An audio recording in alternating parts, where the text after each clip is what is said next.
Amém. Bom dia, igreja. A paz do Senhor. Louvado seja o nosso Deus.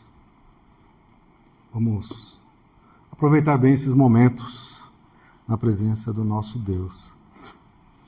O tema da ministração de hoje não é uma questão de número. Amém? Vamos ler Salmos 90 até o 12. Diz assim a palavra do Senhor. Senhor, Tu tens sido o nosso refúgio de geração em geração. Antes que os montes nascessem, ou que Tu formasses a terra e o mundo, mesmo de eternidade a eternidade, Tu és Deus. Tu reduzes o homem à destruição e dizes, tornai-vos filhos dos homens. Porque 1000 anos são aos Teus olhos como o dia de ontem que passou, e como a vigília da noite. Tu os levas como uma corrente de água, são como um sono, de manhã são como a erva que cresce. De madrugada floresce e cresce, à tarde corta-se e seca. Pois somos consumidos pela sua ira e pelo teu furor somos angustiados. Diante de ti pusestes as nossas iniquidades, os nossos pecados ocultos, à luz do teu rosto. Pois todos os nossos dias vão passando na tua indignação, passamos os nossos anos como um conto que se conta. Os dias da nossa vida chegam a 70 anos, e se alguns, pela sua robustez, chegam a 80 anos, o orgulho deles é canseira e enfado, pois cedo se corta e vamos voando. Quem conhece o poder da tua ira? Segundo és tremendo, assim é o teu furor. Olha que maravilha o verso 12. Senhor, ensina-nos a contar os nossos dias de tal maneira que alcancemos corações sábios. Amém? Senhor, louvado seja o teu santo nome hoje e para sempre. Nós te louvamos, te adoramos e bendizemos o teu santo nome, que é sobre todo nome.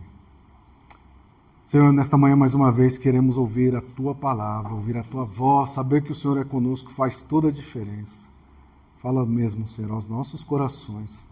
Nos guarda, Senhor, embaixo das tuas poderosas mãos, e que possamos, Senhor, te honrar, te glorificar e bendizer o teu nome, que é sobre todo o nome. Amém. Sabe, o pensamento humano, nós temos a necessidade de querer explicar tudo. Tudo precisa ser explicado, porque senão não faz sentido. E na maioria das vezes, o material ele tem muito valor. Por quê? O material pode ser exibido, pode ser pesado, pode ser medido, pode ser ostentado. E nós somos assim, né? Na maioria das vezes. Só que quando nós somos contrariados por Deus, na sua maneira de viver, na sua maneira de fazer as coisas, nós ficamos contrariados. Mas o propósito, na verdade, é entender Deus e seus planos em nossas vidas. Porque quando nós entendemos Deus, quando nós entendemos os seus propósitos, os números, as contas, as formas como Deus faz as coisas, pouco terá importância para nós no sentido de queremos explicar, de queremos viver daquela maneira. Porque para Deus é tudo diferente, ou na maioria das vezes é diferente.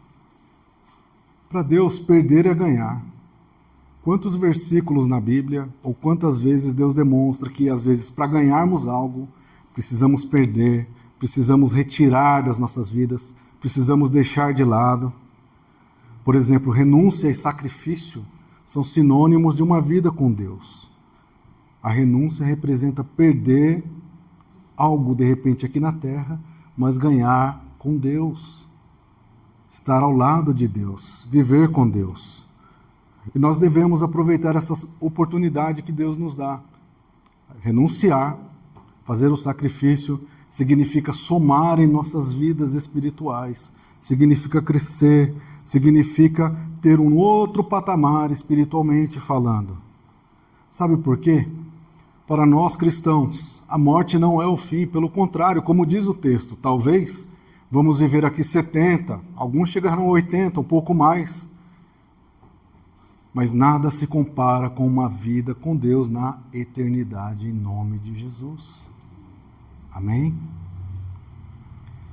E é claro que o sofrimento, as dificuldades do dia a dia tendem a nos atrapalhar, mas nada pode fazer com que a gente conte os nossos dias desta maneira, mas pelo contrário, os nossos dias serão contados segundo a vontade de Deus para nós, em nome de Jesus.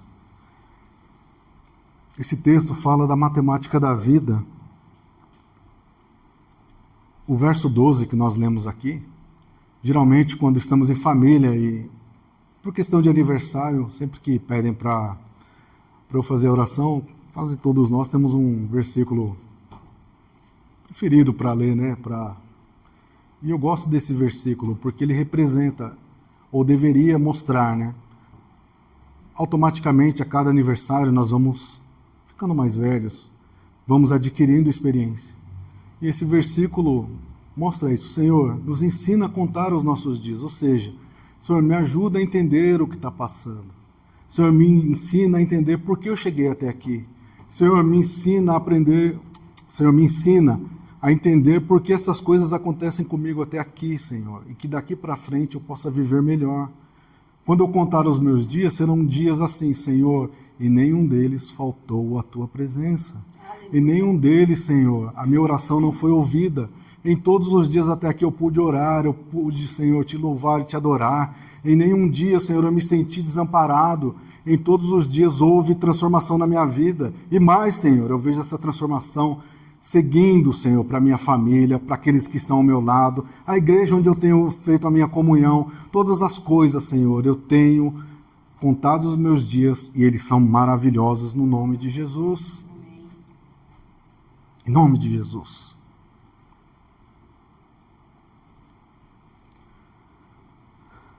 Esse versículo ensina que esse salmo é um salmo de Moisés.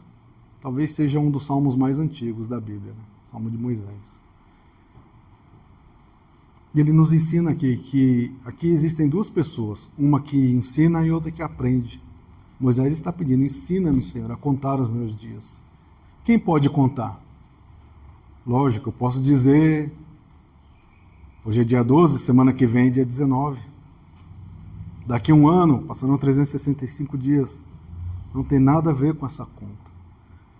Moisés está pedindo para o Senhor, me ensina, Senhor, a entender dia após dia, tamanho amor, tamanho cuidado, tamanho perdão. Nós acabamos de louvar aqui. O que eu tinha para entregar para Deus, a não ser pecados, a não ser falhas, a não ser murmurações, a não ser arrogância. Mesmo assim, o Senhor amou. Mesmo assim, o Senhor nos perdoou. Nós devemos contar esse dia, apesar de tudo. Quando aprendermos isso, quando fizermos isso, as nossas contas com Deus serão diferentes. Será uma vida de sabedoria, não de lamento. Será uma vida de aprendizado e não de murmuração. Será uma vida clamando pelo Senhor cada dia mais em nossas vidas, Deus. Sabedoria, pois temos consciências, é claro, das dificuldades, dos prejuízos que tivemos, das pessoas que nos deixaram, da saúde que talvez já não seja mais a mesma, do nosso cansaço no dia a dia. Claro, nós não estamos deixando de lado essas coisas, mas agora o Senhor nos ensinando a contar os nossos dias, nós contamos com sabedoria, nós contamos de uma forma diferente, sabendo que Deus é quem fortalece os meus pés, Deus é quem unge a minha palavra, Deus é quem guarda o meu coração, em nome de Jesus. E por que a mensagem não é só uma questão de números? A Bíblia é repleta de números, de referências. E muitas vezes nós nos apegamos a uma parte da passagem e esquecemos muitas vezes de parar e analisar o que será que Deus tem mais para falar para nós. Por exemplo, Mateus capítulo 14, dos versos 3 a 21, é uma passagem muito conhecida. A primeira multiplicação dos pães. Talvez todos nós, ou a maioria de nós aqui, quem estará ouvindo, conhece essa passagem. E ela faz muito sentido, principalmente quando nós olhamos os números do milagre. Quer ver os exemplos? Apenas 5 pães aos números. 2 peixes, talvez fosse a refeição de alguém. O que mais nós temos de números aqui para dar valor a esse milagre? tinha cerca de 5.000 homens, fora as mulheres e as crianças. E aí lá no verso 21, diz que depois de tudo que aconteceu, ainda sobraram, olha mais números, 12 cestos cheios de pães.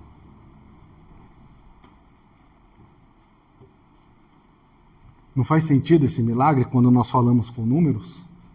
Olha que maravilha. Mas eu estava olhando, será que tem mais números aqui, coisas que nós devemos trazer para as nossas vidas? Olha o verso 15. Talvez a gente deva diminuir algumas coisas olhando essa passagem. Os discípulos de Jesus talvez fossem ainda meio hipócritas ou egoístas. Depois de tudo que o Senhor fez, olha o que eles falaram: Senhor, despede a multidão. Em outras palavras, eles que se virem.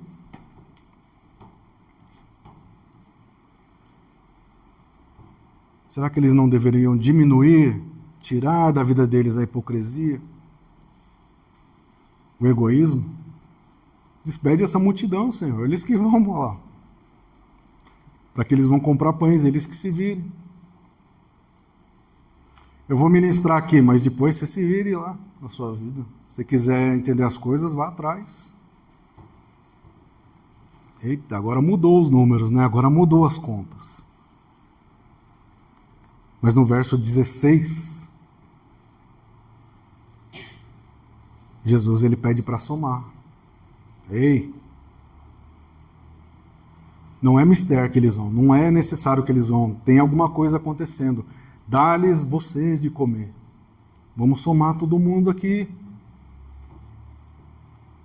Olha como muda. Agora os números fazem sentido? Fala, ainda não.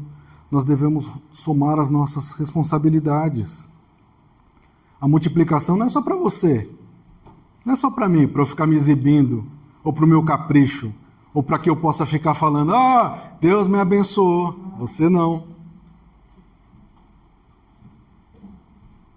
Se o corpo de Cristo não foi abençoado junto, de que adiantou?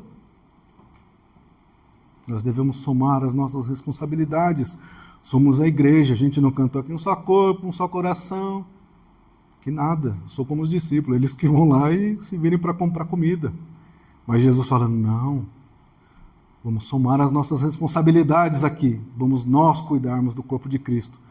Se hoje você está bem, ajude quem está precisando, porque amanhã pode ser você. Isso é bíblico. E nós devemos ainda dividir os nossos recursos. Verso 18, o que tinha lá? Talvez a marmita de alguém.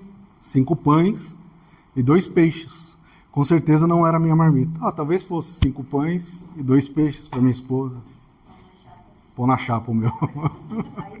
O meu seria.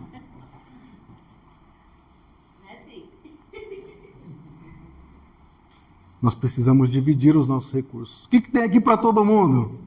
5 pães. Vamos dividir os nossos recursos.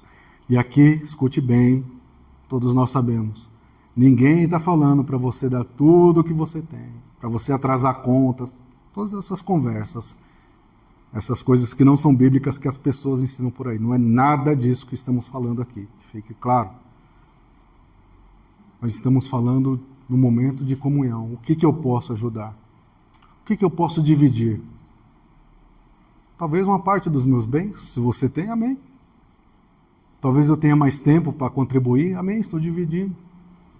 Talvez os meus talentos, vamos chamar de talentos, mas é o meu chamado na igreja. Sabe por quê? No final, quem vai fazer a multiplicação? Só tem uma pessoa que poderia fazer aquela multiplicação. O Senhor Jesus. No final é com Ele. O recurso era tão escasso, dona Júlia, mas na mão do Senhor. O seu coração, você pode falar, meu coração está em frangalhos aqui. Eu não sou nada perante Deus, mas na mão do Senhor, Ele pode multiplicar, Ele pode tirar aquilo que não serve, Ele pode somar outras coisas em sua vida, Ele pode dividir coisas que sejam bom para o corpo de Cristo, Ele pode multiplicar os talentos. Não muitas vezes o que você precisa, mas aquilo que será bom para a obra de Deus. Em nome de Jesus. Olha o tanto de números agora. Faz sentido. Não somente aqueles 12 pães. Muitas vezes não somos assim. Nós esquecemos muitas vezes da suficiência de Jesus. Nós vivemos dias estranhos. Mas é bíblico que esses dias aconteçam, né? Muitas pessoas querem mudar o evangelho. Jesus já não é mais suficiente. Jesus já não é o principal. A salvação é uma coisa boa, mas eu preciso de mais, pastor Edilson. Eu preciso de mais para mostrar que eu sou salvo, mas Jesus realmente é comigo. Para que eu possa ter, para que eu possa medir, para que eu possa somar, para que eu possa exibir. Jesus já não é mais suficiente. E nós esquecemos que o evangelho é uma coisa pura e simples. Jesus Cristo é Senhor e Salvador. Essa é a mensagem do evangelho. Aquele que vem e tira o pecado e nos coloca novamente em comunhão com Deus, porque o Espírito Santo agora habita em nós. Essa é a mensagem do evangelho. E nós precisamos entender isso e nunca esquecer disso, porque a matemática humana é desastrosa. Quando nós esquecemos essas coisas, nós vamos pela matemática humana, as contas humanas, e elas são desastrosas. Sabe por quê? A vontade de Deus versus a vontade do homem. Nós criamos um humanismo. Eu sou o mais abençoado. Eu sou aquele que sabe pregar melhor. Só eu sei fazer isso. Se eu não for, ninguém consegue fazer. Em nome de Jesus, se ainda temos esse sentimento, que caia por terra hoje em nome de Jesus. É só Deus em nossas vidas. Muitas vezes, Jesus e a divisão com o líder humano. Isso cria fraqueza. Nós precisamos confiar em Deus. É lógico que é a igreja do Senhor que nos ajuda a orientar, mas nós não podemos dividir o poder de Jesus com outras pessoas. É Jesus, mas eu tenho que ver tal coisa. É Jesus, mas eu tenho que falar. Não, meu irmão. Em nome de Jesus, isso cria fraqueza espiritual. Leia a palavra, busca o Senhor, dobre os seus joelhos, jejue e fala: Senhor, nós acabamos de cantar aqui, fala comigo, Senhor. O próprio Deus não tem mais véu. Que o Senhor possa falar aos nossos corações diretamente, quebrando toda a barreira. Não divida nada com as pessoas, principalmente aquelas que não podem ajudar as nossas vidas.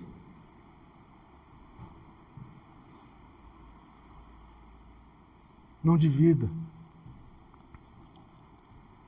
E a matemática humana é Jesus mais alguma coisa, exigências humanas. Jesus me salvou, mas eu preciso ainda fazer tal coisa. Opa! Isso cria o legalismo. Eu sou salvo em Jesus, mas preciso fazer tal coisa, senão não serve. Natalina? Não está dando dízimo, não? Eu também não estou dando dízimo? Legalismos. Coisa que não está na palavra. Não da maneira como muitas vezes é pregado e ministrado. Ou ainda Jesus menos as nossas vontades. Eu vou servir a Jesus menos essa parte aqui. Essa parte de perdão não. Que a pessoa não vou.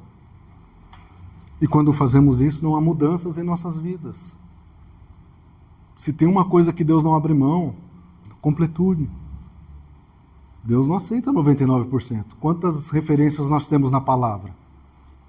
Minha glória, não divido com ninguém. Escolhe hoje a quem você quer servir. Ele não disse assim, escolhe aí qual parte. Lembre-se, Jesus veio para nos salvar, para nos libertar, para nos aliviar, para simplificar a nossa comunhão com Deus, por Ele, em nome de Jesus. E agora ainda falando de números. Sabe, quando eu vejo a história de Jó, nós sabemos que o nosso Deus é onisciente. Ele sabe de todas as coisas, ou seja, Ele nos conhece. E no livro de Jó, capítulo 1, verso 8, diz que Deus dá um testemunho de Jó. Conhece o meu servo Jó? Fala lá para o Papa Figo. Olha o testemunho de Deus. E não é bom ter Deus ao seu lado? Como ficaria a sua balança se Deus estivesse ao seu lado? Maravilha. Mas, Mesmo com Deus ao seu lado, mesmo você sendo fiel, coisas difíceis acontecerão em suas vidas, na minha vida e em nossas vidas. Como aconteceu com Jó, né? Nós sabemos que ele perdeu tudo, menos a fé. Olha as 3 grandes coisas que Jó perdeu que hoje seria difícil para nós. Primeiro, a família. A família é a nossa base, a nossa referência. E o próprio Deus criou a família lá no início da criação. Ele foi lá, foi formando. Jó perdeu. Jó perdeu os seus recursos. Não adianta falar, meu amor, vamos viver só de amor, eu te amo. Conversa, nós precisamos de recursos, precisamos das coisas para que a gente possa viver.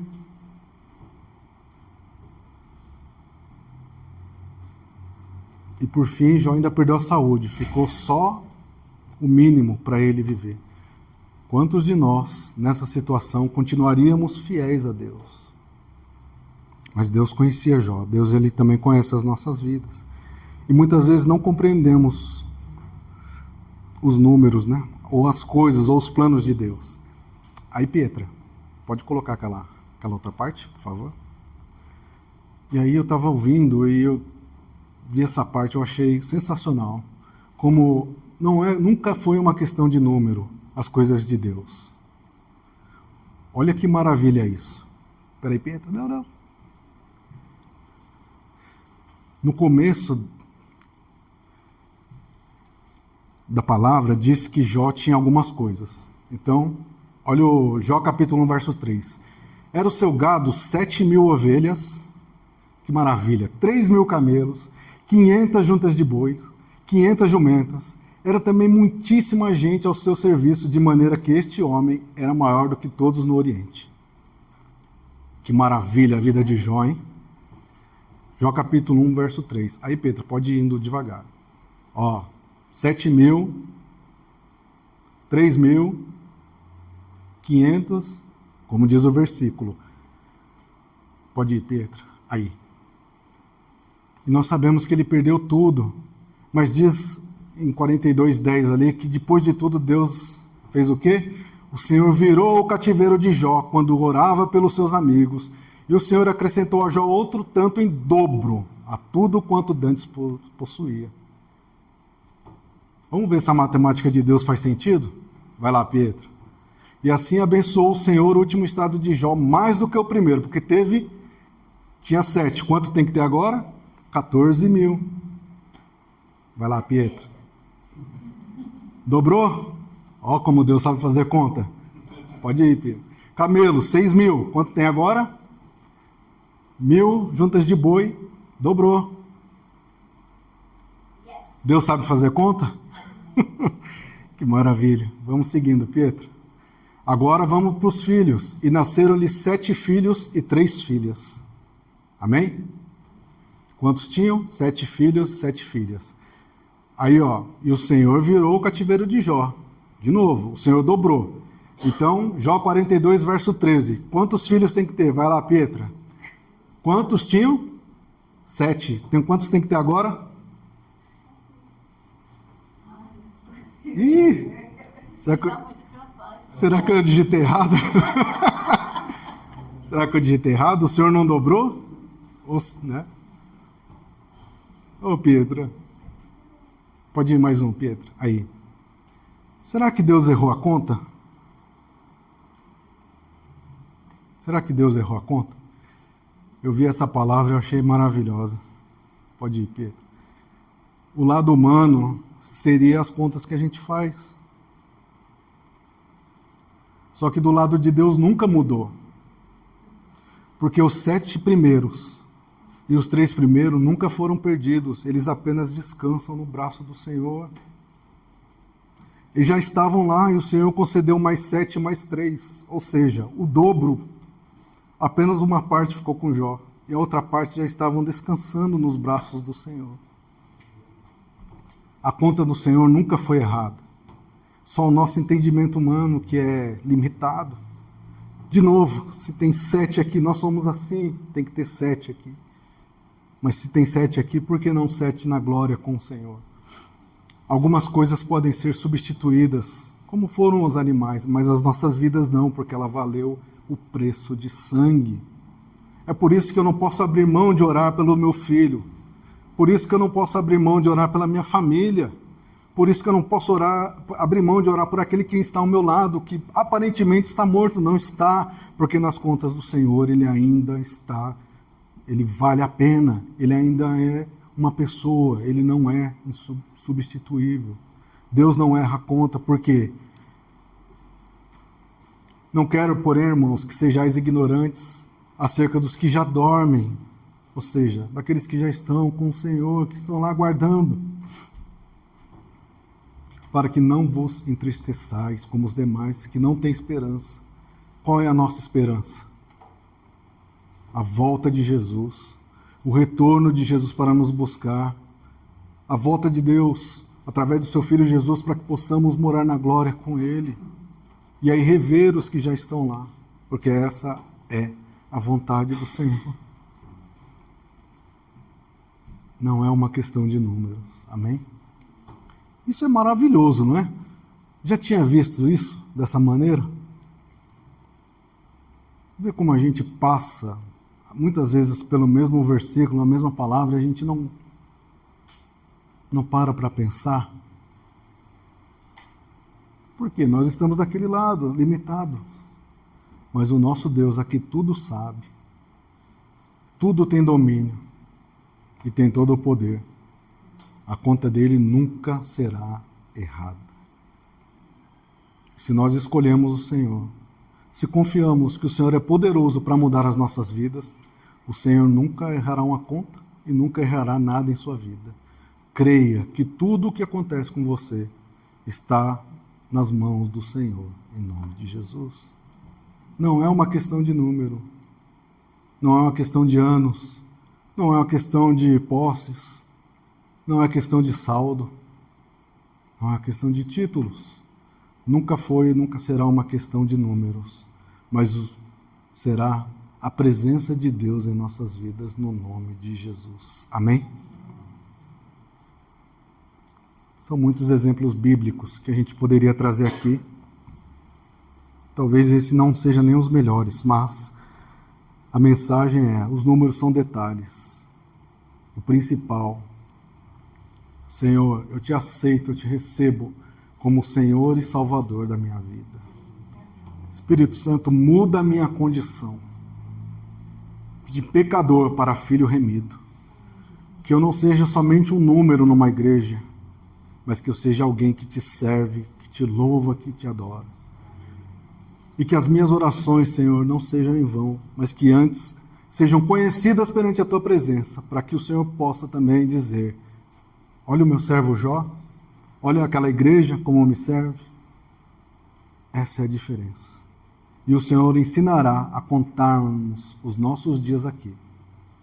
Os nossos dias serão de esperança, de fé, de mudança, de transformação, muitas vezes de perdas por um tempo, mas de soma, de alegria, de salvação e de todo tipo de bênçãos que o Senhor tem para nós, em nome de Jesus. Amém? Sensacional essa conta aqui. Isso é sensacional. Fiquei até orgulhoso do quadro que eu fiquei fazendo essa conta. Falei, como eu posso tentar traduzir isso? Alguma coisa que mexeu comigo. Porque nós somos assim, né? Precisamos de números. Mas já está nos braços do Pai. Tudo o que você tem pedido está perante o trono da graça de Deus. Tudo. Creia. Amém? Te damos graça, Senhor, por esse dia, por todas essas coisas. Números, contas. Queremos muitas vezes, Senhor, te transformar num número que faz sentido, num milagre que eu possa exibir, falar. Mas o Senhor tem transformado as nossas vidas e os nossos corações para aquilo que é espiritual. Nós nunca vamos entender, Senhor, os teus propósitos, mas não tem problema, Senhor, nos ensina a crer, Pai. nos ensina a confiar, nos ensina, Senhor, a esperarmos em Ti todos os dias de nossas vidas.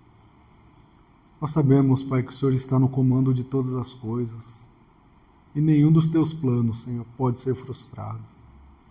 Como diz a Tua palavra, nós lemos aqui, Senhor, vamos passar aqui às vezes 70, 80 anos, mas sabemos, Pai, que tudo isso é temporário, pois há uma eternidade, Senhor, na Tua presença.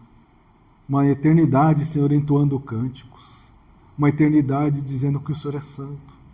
Uma eternidade, Senhor, com a Tua presença. Ah, Senhor, isso vai valer muito a pena. Enquanto esses dias não chegam, Senhor, ensina mesmo, Senhor, a contarmos os nossos dias para que a gente encontre a sabedoria, Senhor, na Tua palavra.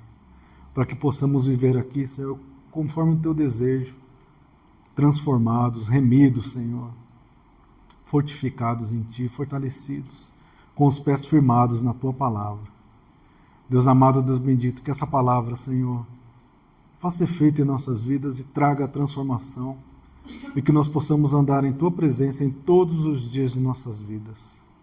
Deus amado, Deus bendito, obrigado, Senhor, por todas as coisas. Eu te peço, te agradeço no santo nome de Jesus. Amém. Que Deus vos abençoe.